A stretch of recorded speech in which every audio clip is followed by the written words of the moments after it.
If you look at AI as simply a way to increase your productivity or reduce your staff, you will be left behind. ChatGPT and generative AI reached 50% adoption in 6 months, and it's only getting faster. Carla, welcome to the show. The future means not doing boring work. 30% of your job, you did not jump out of bed to do. Because that's the reality of working in corporate, whether it's processes or the have-to-dos, it's grudge work that fills us all up. If your teams aren't spending 30% of their time on what I call cognitively numbing work, suddenly you can focus on the things that actually give you joy, that help you rediscover the reasons why you started this vocation or this profession or this expertise in the first place. When I heard your story, I was so impressed with the vision that you'd shown at such an early stage. What set us apart and the advice that I would give to people who want to create agents is start with the human. And what I mean by that is take a very human-centered design to the way you create agents. What should a forward-thinking CEO be asking themselves right now?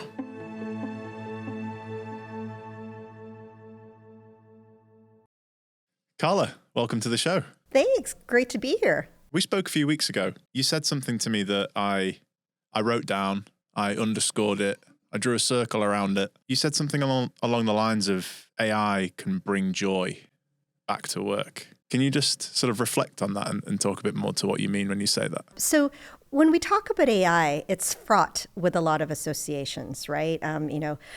Organizations talk about productivity. Workers are afraid about job loss. Employees are worried that their bosses are going to ask them to do 10 times more work because suddenly they have these chatbots helping them to do things. And one of the things that I believe is that part of the power of AI is that the future means not doing boring work. And when we think about our day-to-day as employees, as corporate workers, as knowledge workers, I always get a laugh when I say, and I look around the room and I say to people, 30% of your job, you did not jump out of bed to do.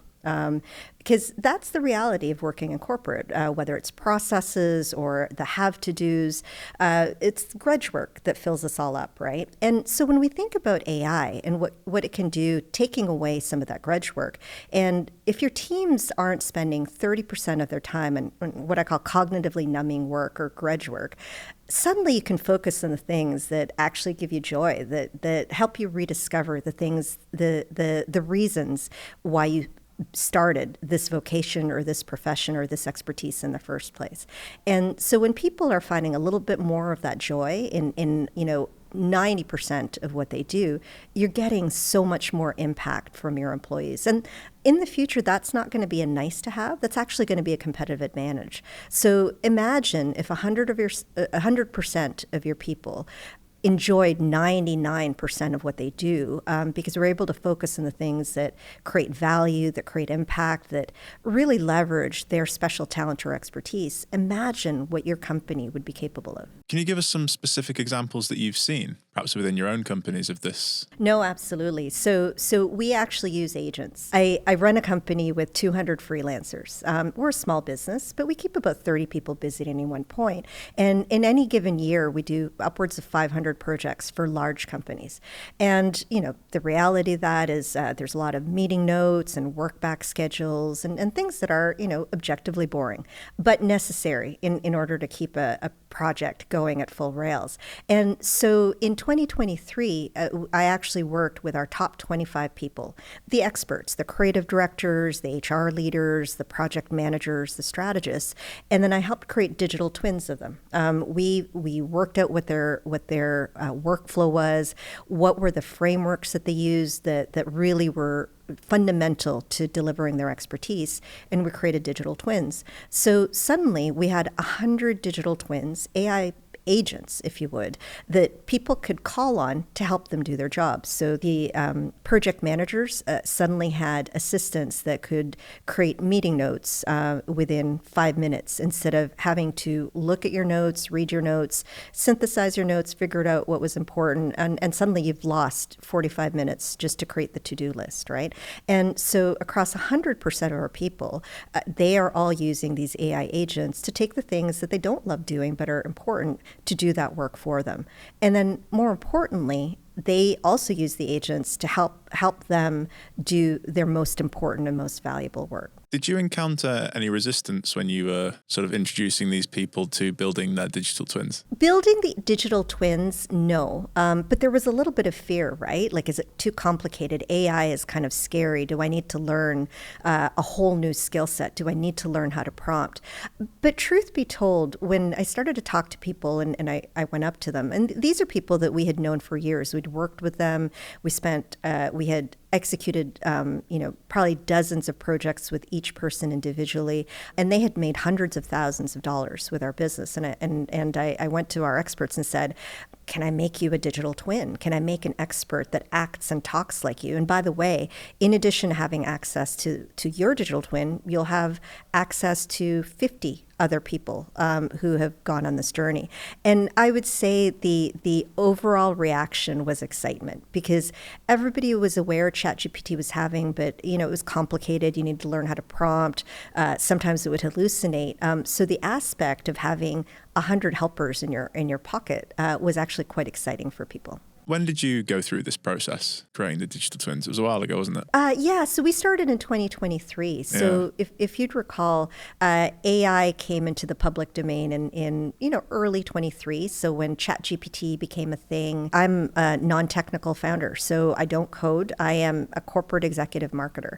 And I started with doing lunch and learns for people and got deeper and deeper into the space. So we started creating agents in the summer of 2023, when nobody talked about agents back then. So the digital twin thing, and obviously agentic AI, has come forward a lot in the last 6 to 12 months. What advice would you give to people? How do you make a good, proficient digital twin versus, perhaps, are there any key mistakes you've seen people make when they try to do that? So what I would say is what set us apart, and the advice that I would give to people who want to create agents, is start with the human. And what I mean by that is take a very human-centered design to the way you create agents. Because a lot of people start with engineering first. They focus on the technology and the automations and, the fancy apps that will link everything together. But where we started then and where we start today is we start with the problems and we start with the people. So I will sit down with an expert and actually understand their workflow at a really granular level. So for whatever tasks they're working on, where do you start? What are the critical steps? Where do things go wrong and where do things go right? And then use that as the basis for training an AI agent. What would you say to skeptics? There are still skeptics out there, perhaps less than there were before, who actually fear AI will dehumanize the workplace, not enhance it. What do you say to those people now? I would say there's a risk of that depending on your point of view. And I think where it begins is, where do you see the role of AI and how it will work with people? So leaders or people who focus in AI to make things more productive or do more or have less people are on the wrong track. And that's what's going to cause, dehumanizing the content or the assets that come out. But leaders or people who look at AI as amplifying the experts that you have or the expert that you are, it's about creating a platform of co-agency where you are using AI as a force multiplier for the talent that humans bring. And humans continue to have a really large role in delivering whatever that expertise is. AI amplifies the human by giving them superpowers and help that is faster and sometimes smarter than the humans themselves. But then the human is part of amplifying the end product by providing our talent, our expertise, and our last mile in that delivery. And you mentioned earlier your kind of background was in perhaps corporate marketing. Tell us a little bit about what you did before you founded Agentiiv. And when I heard your story, I was so impressed with the vision that you'd shown at such an early stage. So I'd love to hear from you how your career path and how you sort of felt so confident to take this leap? No, absolutely. So by way of background, like I said, I'm a non-technical marketing executive. I spent 25 years in corporate marketing. I was a CMO of 2 organizations. I was an EVP for an agency leading the business for one of the largest automotive companies in Canada. And in 2016, I decided to take the leap away from the comfortable but somewhat repetitive arena of corporate world and jump into entrepreneurialism. And I created my own agency. And at that time, the vision around that agency was to create a better place to work for freelancers. So it was a distributed agency. We had 200 freelancers. We would assemble them like Ocean's 11 and provide projects for large companies. And that agency, that service business worked very well for 7 years. We were quite successful. We were multi-million dollars in annual revenue, and we worked with large organizations from banks to insurance firms, and large consulting agencies. And then in 2023, this little experimental chatbot came into the public domain called ChatGPT. And at that time, I was wondering, oh gosh, is this the beginning of the end? Is there a best before date on the services business when this AI threatens to automate the things that we do? And so I went very deep into prompt engineering. I joined a number of forums with machine learning specialists. I went deep into a number of different Discords. The joke in my house with my teenage girls is that mom spends more time in Discord than they do. But that allowed me to really learn the craft of prompt engineering when everybody was learning it. Nobody really knew how it all worked because it was very early days. And that allowed me to understand the science of prompting fairly early on. And because I had the luxury of 200 freelancers and expert consultants through the business that I was running, I was able to marry those 2 capabilities. And that's when I spent time with my top 25 people, understood their workflows, the frameworks that they used, and then used prompt engineering in order to create digital twins of my top 25 experts. What was it that gave you that drive to do that learning, to kind of go into that sort of unknown place? It's not always easy as someone who's, had success and been successful in a certain field to take that leap. And like you said, you didn't have a technical background, but you were able to do all this learning. What drove you to do that? Well, that's an interesting question. And I would say it comes down to core belief that has always been constant for me. I've reinvented myself a few times in my career. So I've gone from an advertising agency person to becoming a client to becoming an entrepreneur. So the one thing that I would say is that change is the one constant that we can all depend on, especially now because there is so much transformation and so much disruption that's happening. What I found fascinating with prompt engineering and AI was understanding people requires systems thinking.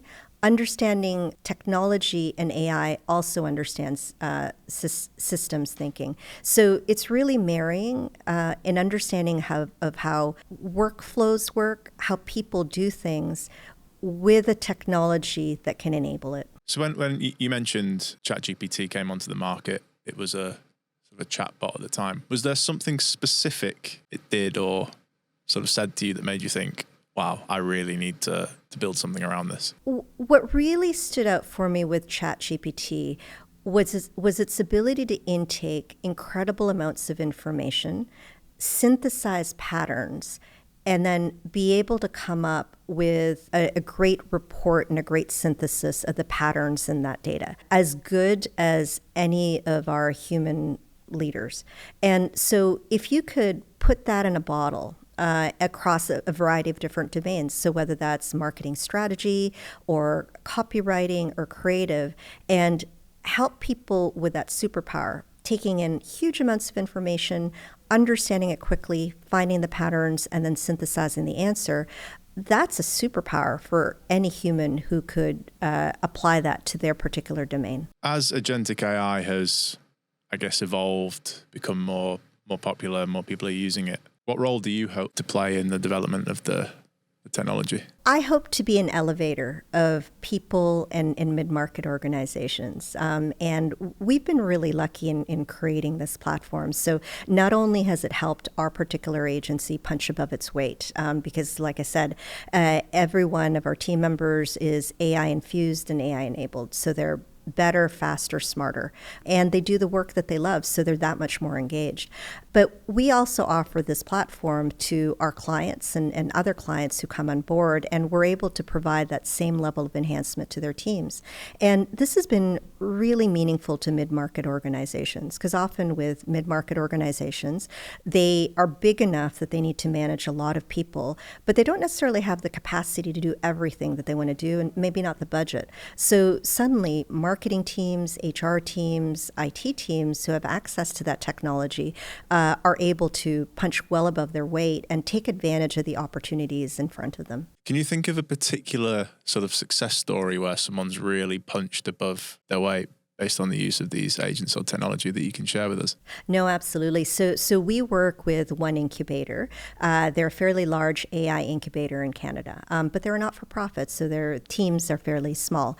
Their marketing team was about 20 people, and because they were an AI incubator, as AI came into the fore, they were very, very high in demand. And so they didn't have the capacity to answer all of the opportunity and all the requests that were coming in from potential clients and the public for their resources. And enabled with AI, we worked with the Vice President of Marketing Communications, and she really embraced the capability. She redrew the processes, the workflows that they did, and all of a sudden that team was able to generate the impact and answer all of the requirements, but were able to do it in a managed way that didn't burn out their people. And I thought that was incredible. What's going to be possible over the next 12 months? What are some of the evolutions you expect to see within the technology? Oh gosh, that's a big question. Maybe I should say 2 months instead of 12 yeah, months. Exactly. Well, the reality working in this industry is decades happen in days. When I look at what's possible now, even a year ago, I never thought that it would be possible. It was just recently announced that the first fully AI hospital was created in China. And so that is a fully AI-enabled hospital in terms of management, administration, physician-enabled, et cetera. You can now create video with audio through a simple text prompt. We've created a sales BDR agent where our clients can come in and speak to an interactive video-based agent that is a digital twin of our top salesperson, and it can answer all of their questions around security, around what Agentiiv does, and all of their possible questions. A year ago, I never thought that would be possible. So, and what we're also seeing with the rise of these new models is incredible expansion in intelligence. They ran the state-of-the-art models today through the Mensa Norway test. And one of the models scored 148 IQ. Another one was 135. Genius level for humans is 130.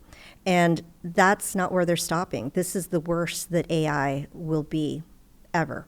And so if I look at 10 months from now, what I expect is a continued increase in the intelligence of these agents. So not only will it be like having 100 experts in your pocket, it'll be like having 100 PhDs in your pocket. I think it's going to have an incredible impact on production. The creation of video, of copywriting, of content, and the ability to hyper-personalize and create very targeted and very relevant content to all of your audience. What's been the biggest hurdle you've found in terms of helping leaders, CEOs, understand and adopt these agents? I think you nailed the underlying problem is adoption. A lot of leaders look at this technology and see it as a technology opportunity or a technology problem, and it becomes the realm of IT.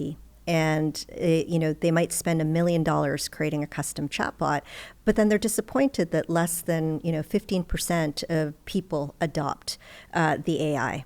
despite the $1 million that they've spent on the technology.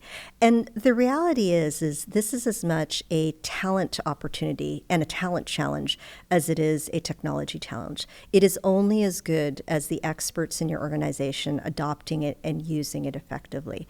And so when I speak to leaders, the real opportunity is to understand the best technology for your organization or your use case. But equally important is understanding the people and understanding the workflows at the front line. Where are the friction points? Where are the opportunities? Where can your workflow actually be transformed by using AI? And that's only going to be done if you speak with the frontline people who are actually executing for you. Once you understand that workflow, then it's showing people that this is about opportunity, not job risk, and that they can play a fundamental role in helping transform their organization. Because the reality is, organizations don't change. People change. Driving engagement in that change is the real unlock when using AI. And I imagine one of the challenges you face there, especially if you're speaking to those frontline staff about their processes, you really need to have buy-in from them in terms of them actually wanting the technology to come in. Otherwise, you're going to get them perhaps being a bit nervous about sharing what it is they truly do, where they truly spend their time. Could be a very difficult challenge. Absolutely, because AI comes with equal parts opportunity and equal parts risk, but equal parts fear. And the reality is technology is changing at an exponential rate. Organizations and people change at a linear rate. And the unlock for organizations is, how do you have your people embrace the change, be part of the change, as opposed to fearing the change because they're worried that their job is on the line.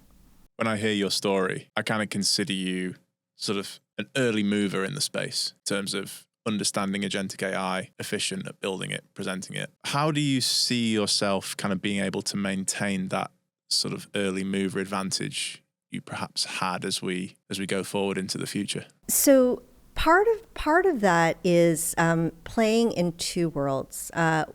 One world is understanding at an in-depth perspective the pains and gains that organizations want. And so we've been very fortunate in that we have acquired 20 enterprise level clients and have begun engagements with them.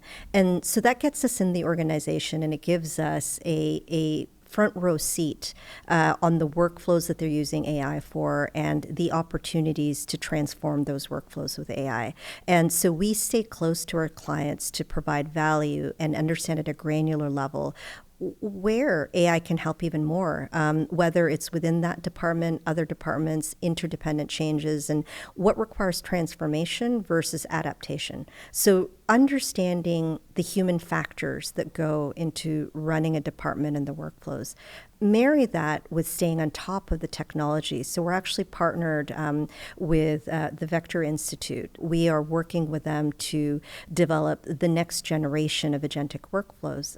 And so we're part of a program where we're creating orchestrated multi-agent workflows where agents are being managed by other agents. We're working with them around governance, evaluations, advanced use of memory, and that lets us level up the value that we create with the agents that we have today. And do you think, like you said before, because you're not a technical founder, and I do the air quotation marks because clearly you've studied up and you are very knowledgeable now in the technical aspects, but do you think perhaps not coming from that background has allowed you to kind of maintain that human-centric approach, and that is something that's helping you guys to be so successful? I would fully agree, because I think a lot of people who came from a technical background, so developers and engineers, looked at this technology like software. And software is binary. It's off or it's on.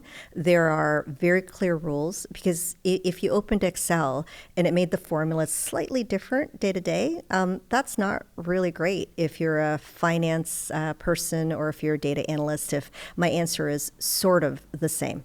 And developers come into this with a rule-based view, whether they're using Python or React or any number of languages.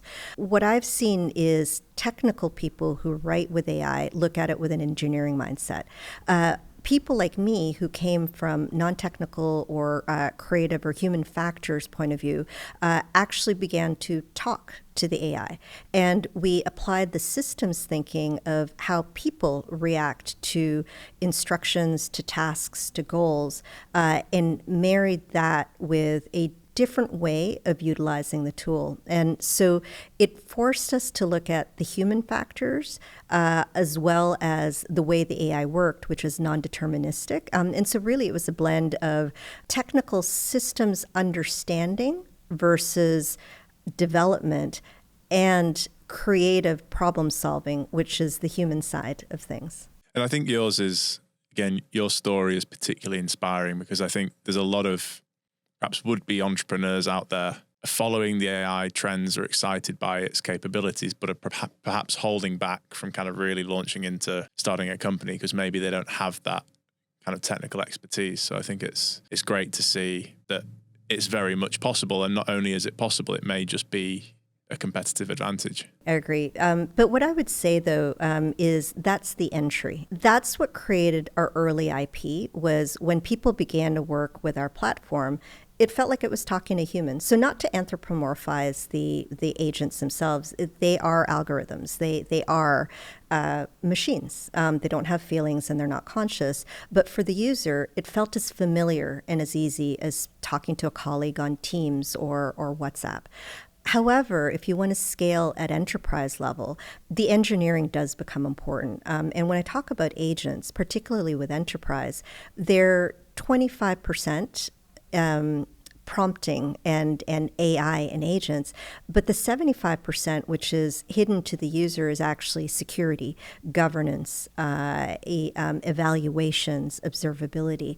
And that's another critical aspect for organizations who are wanting to implement AI is that content that's below the line is actually hypercritical to really pay attention to moving forward. And what separates strong AI entrepreneurs and platforms is that they're sweating the human factors. They're making sure that the interaction is human and easy and intuitive for the end user, but they are spending a lot of their time on what's below the hood to also make sure that it's safe, risk-free, and secure. Because as we move into this era of agent and agent-to-agent interaction, the risk goes up exponentially. We worry about things like tool poisoning, like agents failing and not following rules, about error handling, about providing our clients with observability on the choices the agents make, how errors are managed, and how risk is managed. Kind of leads perfectly to the next question about what should a forward-thinking CEO be asking themselves right now? I think they should be asking themselves about how they want to transform their business model to really thrive in a new era of human and AI collaboration. Because that is going to be the order of the day as the AI becomes part of all of our businesses, part of all of our processes, part of the day-to-day of all knowledge workers.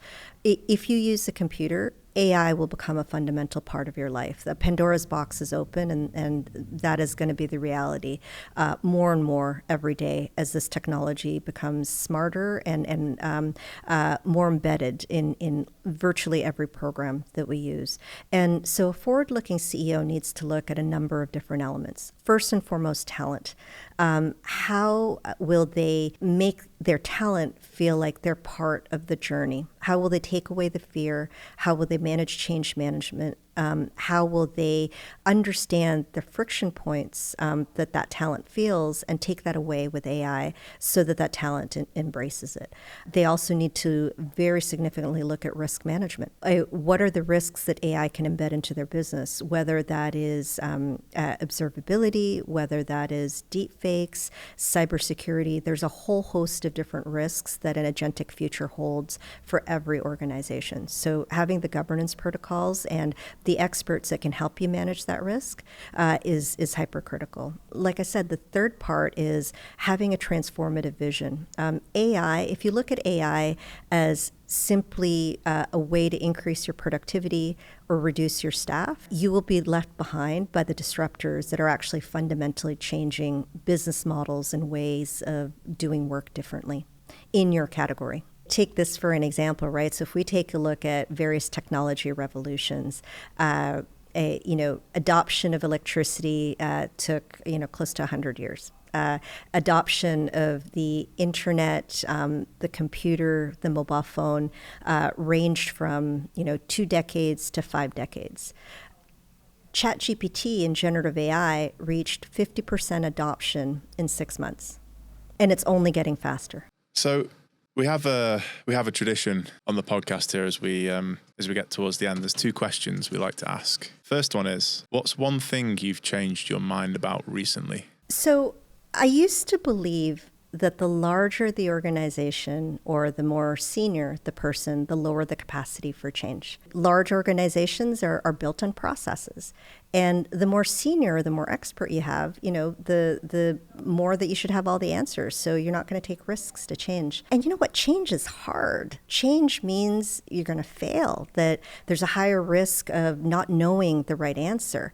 And so most people avoid it. Where I've changed my mind is that with the right parameters, with the right attitude, large organizations and senior people have an incredible capacity. So if they're put in the right environment with psychological safety, with the right communication, with the right opportunities, change can be fast. The second question is, what's one thing you've not changed your mind about and is kind of a core belief that you live by and want to share with others? I'll build on the last answer, which is that change is the only constant.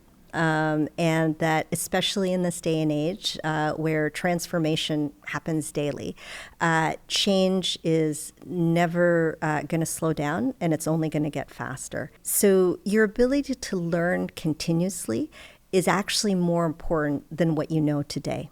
And I believe that insatiable curiosity and willingness to learn is actually going to be the new and most important technical skill in the future. Thank you so much for your time today. It's been an absolute pleasure speaking with you. It's been a wonderful discussion. Thank you for having me. And there we have it. Karla Congson, the founder of Agentiiv.